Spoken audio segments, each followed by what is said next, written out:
విద్యుత్ ప్రమాదాల నియంత్రణకు ప్రతి ఒక్కరూ భద్రతా సూచనలను పాటించాలని జిల్లా కలెక్టర్ రాహుల్ రాజ్ అన్నారు. జిల్లా పరిషత్ సమావేశ మందిరంలో విద్యుత్ భద్రతా వారోత్సవాల్లో భాగంగా వినియోగదారులకు, సిబ్బందికి ఏర్పాటు చేసిన అవగాహన కార్యక్రమంలో ఆయన పాల్గొన్నారు. మే 1 నుండి 7 వరకు విద్యుత్ భద్రతా వారోత్సవాలు నిర్వహిస్తున్నట్లు తెలిపారు. విద్యుత్తును ఆదా చేయడంతో పాటు ప్రమాదాలు జరగకుండా తగిన జాగ్రత్తలు తీసుకోవాలని అన్నారు.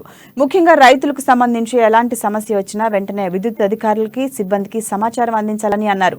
వర్షాకాలంలో ఈదురుగాలులు, ప్రకృతి వైపరీత్యాల వలన తీగలు తెగిపోవటం, స్తంభాలు విరగటం వంటి లోపాలు ఏర్పడి ప్రమాదాలు జరిగే అవకాశం ఉంటుందని తెలిపారు.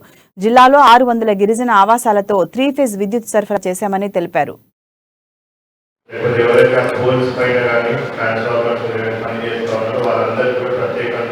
అభినందనలు, ధన్యవాదాలు తెలపాల్సిన అవసరం ఉంటుంది.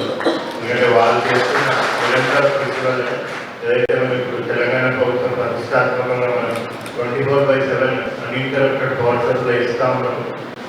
నైబరింగ్ స్టేట్స్లో చూసుకుంటే కూడా ఏ స్టేట్స్లో కూడా 24/7 పవర్ సప్లై విలేజెస్లో మనం ఏం చేయగలుగుతాం రెస్పాన్సిబిలిటీగా. ఇక్కడ ప్రతి ఒక్కరు గవర్నమెంట్ సర్వీస్ ప్రొవైడర్, అంటే ఇక్కడ ఏ కానివ్వండి, కాంట్రాక్టర్ కానివ్వండి, వాళ్ళ పని కంప్లీట్గా ఫినిష్ చేయొచ్చు. ఫర్ ఎగ్జాంపుల్ ఏ కనెక్షన్ ఇచ్చారు అక్కడ లోకల్, సో కనెక్షన్ ఇవ్వడం వరకే కాకుండా దానికి కావాల్సిన ప్రికాషన్స్ కూడా మీరు అక్కడే చెప్పేస్తే వాళ్ళకి మీ కంప్లీట్ సర్వీస్ ప్రొవైడ్ చేసిన వ్యక్తిలాగా అవుతారు. పనిచేసినప్పుడు సెక్రటరీ వారు ఎక్కువ ఈ భద్రతా వారోత్సవాలు కండక్ట్ చేసేవారు. ఎందుకంటే ఎక్కువ మంది ప్రమాదాలతో చనిపోతారు కాబట్టి.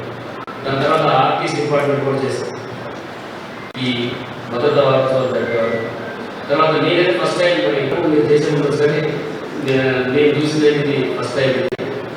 అయితే ఎస్సీగా నన్ను పిలవగానే ఇమీడియట్గా వస్తానని ఎందుకు చెప్పినంటే, నేను ఆ సర్వీస్లో చాలా ఘోరమైన ఇన్సిడెంట్ చూశాను. ట్రాన్స్ఫార్మర్కి బాగు చేస్తే అక్కడే చనిపోతారు.